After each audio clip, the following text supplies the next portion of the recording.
Hello friends, welcome back to my channel The Teacher's House. I'm Anamika Singh and today I'm going to present box number 9 or you can say in a traditional pattern future perfect tense.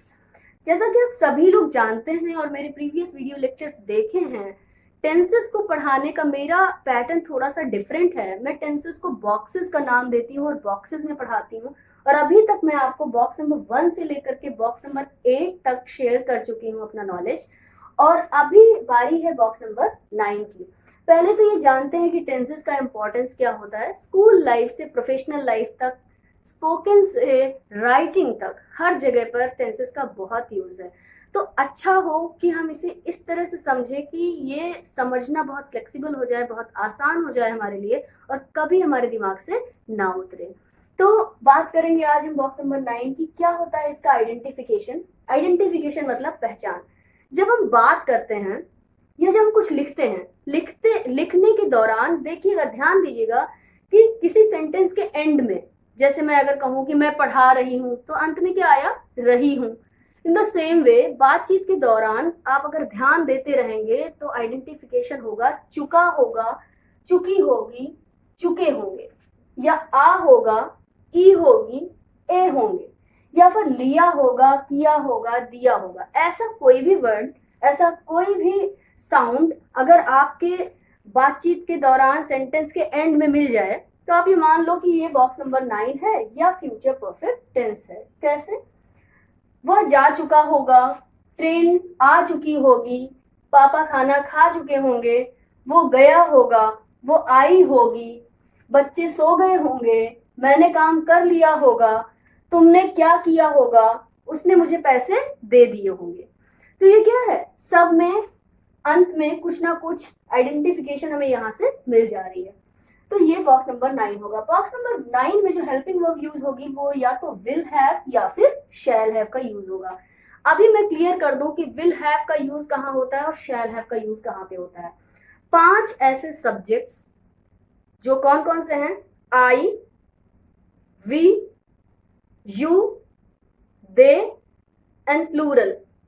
5 subjects ऐसे होते हैं जिनके साथ हम शैल का use करते हैं। I, we, you, they and plural. बचे हुए सभी subjects apart from these 5 subjects I, we, you, they and plural, we use will. लेकिन ऐसा ट्रेडिशनल इंग्लिश में होता था, अभी मॉडर्न इंग्लिश में, स्पोकन इंग्लिश में हम लोग शैल का यूज ऑलमोस्ट ना के बराबर करते हैं। तो हम शैल का यूज अभी इन एग्जाम्पल्स में नहीं करेंगे, लेकिन आपको पता होना चाहिए, ग्रामेटिकली आपको पता होना चाहिए कि विल का यूज कहाँ होता है और शैल का यूज कहाँ होता है। तो मैंने आपको क्लियर कर दिया, लेकिन अभी हम यूज करेंगे सिर्फ विल। अब वर्ब की कौन सी फॉर्म यूज होती है फ्यूचर परफेक्ट टेंस में? हमेशा वर्ब की थर्ड फॉर्म यूज होगी, क्योंकि हैज, हैव, हैड जहां भी यूज हो जाता है वहां पे हमेशा वर्ब की थर्ड फॉर्म यूज होती है। तो हमने वर्ब की थर्ड फॉर्म लगा दी। अब हम बात करेंगे फॉर्मूले या स्ट्रक्चर की। क्या फॉर्मूला होता है, किस पैटर्न पे हम एक हिंदी वाक्य को इंग्लिश में कन्वर्ट करते हैं या चेंज करते हैं। देखिए, सबसे पहले सब्जेक्ट आएगा। सब्जेक्ट मैं आपको पहले भी बता चुकी हूँ, अ पर्सन हु एक्ट्स, या कोई सामान या कोई ऐसा इंसान जिसके बारे में बात हो रही होती है, वो सब्जेक्ट होता है। इसके बाद विल या शैल में से कुछ यूज होगा। अब क्या आप यूज करेंगे वो सब्जेक्ट पे डिपेंड करेगा, लेकिन हम यहाँ पे विल ही यूज करेंगे। फिर नॉट ब्रैकेट में इसलिए रखा है कि वो सिर्फ नेगेटिव सेंटेंसेस के लिए यूज होगा, अदर किसी सब्जेक्ट के लिए यूज, अदर किसी सेंटेंस के लिए यूज नहीं होगा। फिर हैव का यूज होगा, फिर वर्ब की थर्ड फॉर्म और फिर ऑब्जेक्ट। कैसे यूज होगा एक एक सेंटेंस में हम देखेंगे और आपका कंसेप्ट बिल्कुल क्लियर होता जाएगा। देखिए, सबसे पहला हमारा एग्जाम्पल है जो सिंपल सेंटेंस है, इसको अफर्मेटिव सेंटेंस भी कहते हैं लोग। मेहमान आ चुके होंगे, मेहमान आ चुके होंगे। क्या मिला हमें आइडेंटिफिकेशन? चुके होंगे। तो सब्जेक्ट कौन है, किसके बारे में बात हो रही है यहाँ पे? यहाँ पे बात हो रही है मेहमानों के बारे में। तो मेहमान को कहते हैं गेस्ट, सो गेस्ट। फिर विल या शैल लगना, तो यहाँ पे शैल चाहिए क्योंकि मेहमान प्लूरल है, तो यहाँ पे हमने शैल लगाना चाहिए। लेकिन क्योंकि मैंने अभी आपको बताया कि मॉडर्न इंग्लिश में शैल का यूज लगभग नहीं के बराबर होता है, इसलिए हम लोग विल ही यूज करेंगे, इसलिए हमने विल यूज कर लिया। फिर नॉट का यूज नहीं होगा क्योंकि एक सिंपल सेंटेंस है, पॉजिटिव सेंटेंस है। फिर हैव का यूज हो गया, देखिए हैव लगा दिया। फिर लगनी चाहिए वर्ब, वर्ब यहाँ पे क्या है, काम, क्रिया, एक्शन क्या है, आना। आने को कहते हैं कम, कम, केम, कम, थर्ड फॉर्म क्या हो गई, कम, इसलिए हमने यहाँ पे कम लगा दिया। सो गेस्ट विल हैव कम, तो गेस्ट आ चुके होंगे। अब हम बात करेंगे नेगेटिव सेंटेंस के, एक नेगेटिव सेंटेंस को फ्रेम करेंगे। देखिए, मम्मी ने खाना नहीं खाया होगा। अभी देखिए, चुका होगा, चुकी होगी नहीं, होगा, आ होगा, आ होगा, ये आइडेंटिफिकेशन आपको मिल गया। तो सब्जेक्ट कौन है, मम्मी, फिर क्या लगना चाहिए, विल या शैल, हम विल लगाएंगे, विल, फिर नॉट का यूज होगा क्योंकि ये नेगेटिव सेंटेंस है, फिर हैव, और फिर वर्ब की थर्ड फॉर्म, यहाँ पे वर्ब क्या है, खाना, खाने को ईट कहते हैं, और ईट की थर्ड फॉर्म ईटन, और क्या खाना, फूड, तो फूड क्या है हमारा, ऑब्जेक्ट, तो mummy will not have eaten food, ये हमारा एक नेगेटिव सेंटेंस बन गया। अब हम बात करेंगे कि इंट्रोगेटिव सेंटेंस की। इंट्रोगेटिव सेंटेंस वो होता है जिसकी शुरुआत क्या से होती है और उसमें क्वेश्चन पूछे जाने का फील होता है और बाद में क्वेश्चन मार्क लगा होता है। क्या तुमने खाना खा लिया, ये सवाल पूछा जा रहा है और शुरुआत किससे हो रही है, क्या से। क्या वो चला गया होगा, शुरुआत क्या से हो रही है और एक क्वेश्चन पूछा जा रहा है। क्या आप लोगों ने मेरा वीडियो देख लिया होगा, क्वेश्चन की शुरुआत, सेंटेंस की शुरुआत क्या से हो रही है और लास्ट में क्वेश्चन मार्क लगा है, क्वेश्चन पूछे जाने का फील भी है। तो ये होता है इंट्रोगेटिव। इंट्रोगेटिव सेंटेंसेस को फ्रेम करने के लिए या हिंदी से इंग्लिश में बदलने के लिए सिर्फ हमें क्या करना होता है, सब्जेक्ट और हेल्पिंग वर्ब को इंटरचेंज करना होता है और सारा पैटर्न सेम होता है।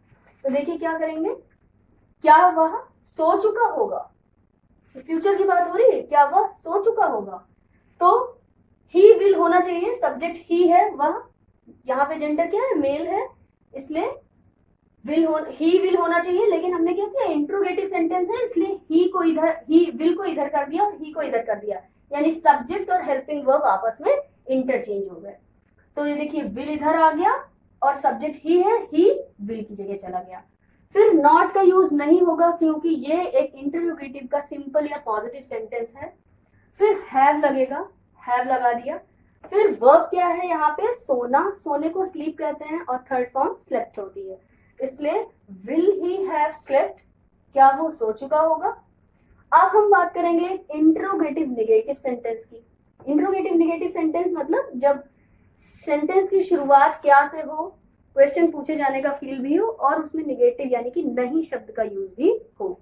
देखिए कैसे, क्या कल शाम तक वो यहाँ से नहीं जा चुका होगा, ये आने वाली शाम की बात हो रही है, कल जो आएगा उसकी जो शाम आएगी उस तक क्या वो नहीं जा चुका होगा, कुछ पूछा जा रहा है। कई बार हो सकता है कि आप मकान मालिक हैं, आप किराएदार से मकान खाली करने के लिए कह चुके हैं, तो आप आपस में किसी से बात कर रहे हैं, क्या वो कल शाम तक भी खाली करके नहीं जा चुका होगा, तो ऐसा सेंटेंस बनेगा।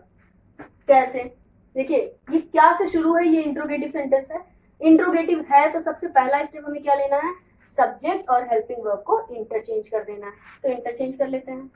सब्जेक्ट क्या है यहाँ पे, वह, जेंडर क्या है, मेल, तो ही हो गया, ही विल होना चाहिए था लेकिन अब क्या हो जाएगा, विल ही, तो ये देखिए विल ही। फिर नॉट का यूज होगा क्योंकि ये एक इंट्रोगेटिव का नेगेटिव टाइप सेंटेंस है। फिर हैव का यूज भी होगा। वर्ब क्या है यहाँ पे, काम क्या है, क्रिया क्या है, जाना, यहां से जाना, जाने को क्या कहते हैं, गो, और गो की थर्ड फॉर्म गॉन, गॉन। से के लिए फ्रॉम लगता है, फ्रॉम लगा लिया, यहां के लिए हेयर लगता है, हेयर लगा लिया। बाय टुमारो इवनिंग, कल शाम तक, तक के लिए हम यहाँ पे बाय यूज कर रहे हैं, टुमारो इवनिंग, कल शाम, ठीक है। तो सब्जेक्ट और हेल्पिंग वर्ब इंटरचेंज हो गया, फिर नॉट का यूज हो गया, फिर हैव का यूज हो गया, वर्ब की थर्ड फॉर्म यूज हो गई और फिर बचा हुआ सब कुछ ऑब्जेक्ट में आ गया। तो ये हो गया एक इंट्रोगेटिव नेगेटिव टाइप का सेंटेंस। अब हम बात करेंगे एक WH फैमिली का सेंटेंस के बारे में, या मैं इसको बहुत सिंपल तरीके से क्वेश्चन वर्ड टाइप का सेंटेंस कहती हूँ, जहां पे कोई भी WH फैमिली का वर्ड आपके सेंटेंस में मिल जाए, कौन, कहाँ, कब, कैसे, क्यों, क्या, अगर इनमें से कोई भी सेंटेंस, कोई भी वर्ड आपको मिल जाए सेंटेंस में तो आप ये WH फैमिली का सेंटेंस मान लेंगे। WH फैमिली के सेंटेंसेस को हिंदी से इंग्लिश में कैसे कन्वर्ट करते हैं, सबसे पहले वो पर्टिकुलर वर्ड जो WH फैमिली का है उसे सर्च करके हम लिख लेते हैं। देखिएगा यहाँ पे कैसे, कल ट्रेन कहाँ पहुंच चुकी होगी, ठीक है, अभी लखनऊ से चली है, कल कहाँ पहुंच चुकी होगी। सपोज हमें कन्याकुमारी जाना है, तो कल शाम तक कहाँ पहुंच चुकी होगी, ये हम पूछ रहे हैं। अभी देखिएगा कहाँ, कहाँ एक वर्ड है जो WH फैमिली का है, सबसे पहले हमने लिख लिया उसी को, वेयर, ठीक है, कहाँ को वेयर कहते हैं, वेयर लिख लिया।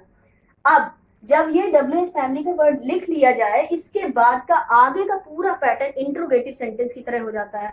और इंट्रोगेटिव सेंटेंस में मैंने अभी क्या बताया, हेल्पिंग वर्ब और सब्जेक्ट इंटरचेंज हो जाते हैं, तो इसके बाद वही कर लीजिए।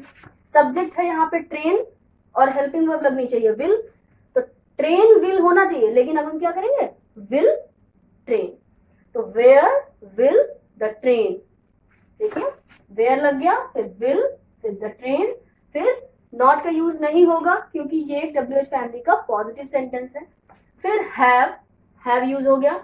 फिर वर्ब की कौन सी फॉर्म, थर्ड। वर्ब यहाँ पर है क्या, पहुंचना, पहुंचने को रीच कहते हैं, और थर्ड फॉर्म रीच्ड, तो ये रीच्ड हो गया टुमारो, ठीक है।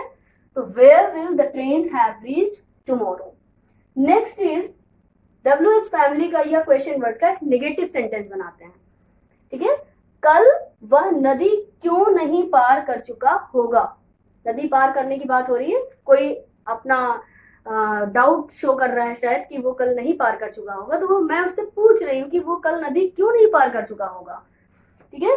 तो देखिए यहाँ पे सबसे पहले क्या मिला, क्यों, तो हमने क्यों लिख लिया, क्यों को इंग्लिश में वाई कहते हैं, तो वाई लिख लिया। और क्वेश्चन वर्ड लिख लेने के बाद क्या होता है, सब्जेक्ट और हेल्पिंग वर्ब इंटरचेंज हो जाते हैं, तो सब्जेक्ट यहाँ पे ही होना चाहिए और हेल्पिंग वर्ब विल, तो पहले ही और फिर विल होना चाहिए, लेकिन ये एक क्वेश्चन वर्ड टाइप सेंटेंस है जो इंट्रोगेटिव पैटर्न पे फॉलो किया जाता है, इसलिए हमने विल को पहले और ही को बाद में रखा। फिर नॉट का यूज होगा, नॉट के बाद हैव का यूज होगा। फिर वर्ब यहाँ पे क्या है, पार करना, पार करने को क्रॉस कहते हैं, क्रॉस की थर्ड फॉर्म क्रॉस्ड। फिर द रिवर टुमारो, ठीक है।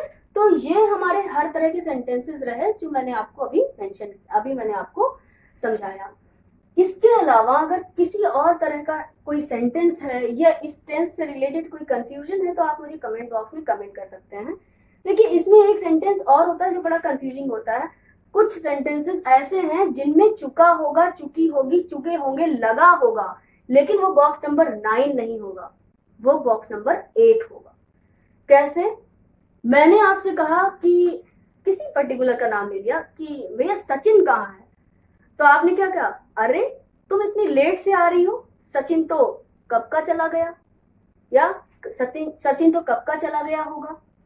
तो देखिए चला गया होगा, जा चुका होगा, सचिन तो कब का जा चुका होगा, वो तो कल जाने वाला था, तो ये क्या हो गया, सचिन तो कब का जा चुका होगा। अब आप जैसे ही आप चुका होगा सुनेंगे और आपको लगेगा मैम ने तो ऐसा बताया था, तो जरूरी नहीं, आप ये देखिए कि ये बात कब की हो रही है। मैंने पूछा सचिन कहाँ है, उन्होंने कहा कि सचिन जा चुका होगा, वो कब का जा चुका होगा, उसे जाना था, वो चला गया होगा, तो ये कब की बात है, पहले की, पास्ट की, और ये कब की बात है, ये टेंस फ्यूचर से रिलेटेड है। तो जरूरी नहीं है कि चुका होगा, चुकी होगी या चुके होंगे मिलते ही आप उसे बॉक्स नंबर 9 या फ्यूचर परफेक्ट टेंस समझ लीजिए। आपको टाइम का रेफरेंस उसमें देखना होगा, वो पास्ट है या फ्यूचर है। अगर वो फ्यूचर के रेफरेंस से बात हो रही है तो जो रूल्स होंगे वो बॉक्स नंबर 9 के यूज होंगे, और अगर वो रेफरेंस पास्ट का है तो जो रूल्स होंगे वो बॉक्स नंबर 8 के यूज होंगे, ठीक है। तो अगर इस वीडियो से रिलेटेड आपको कोई भी प्रॉब्लम है आप प्लीज कमेंट बॉक्स में कमेंट करके पूछ सकते हैं। चैनल को अभी तक सब्सक्राइब नहीं किया है तो चैनल सब्सक्राइब कीजिए, वीडियो को लाइक करिए, औरों को शेयर करिए। Till then, thank you, bye bye, and keep watching videos and keep learning the things.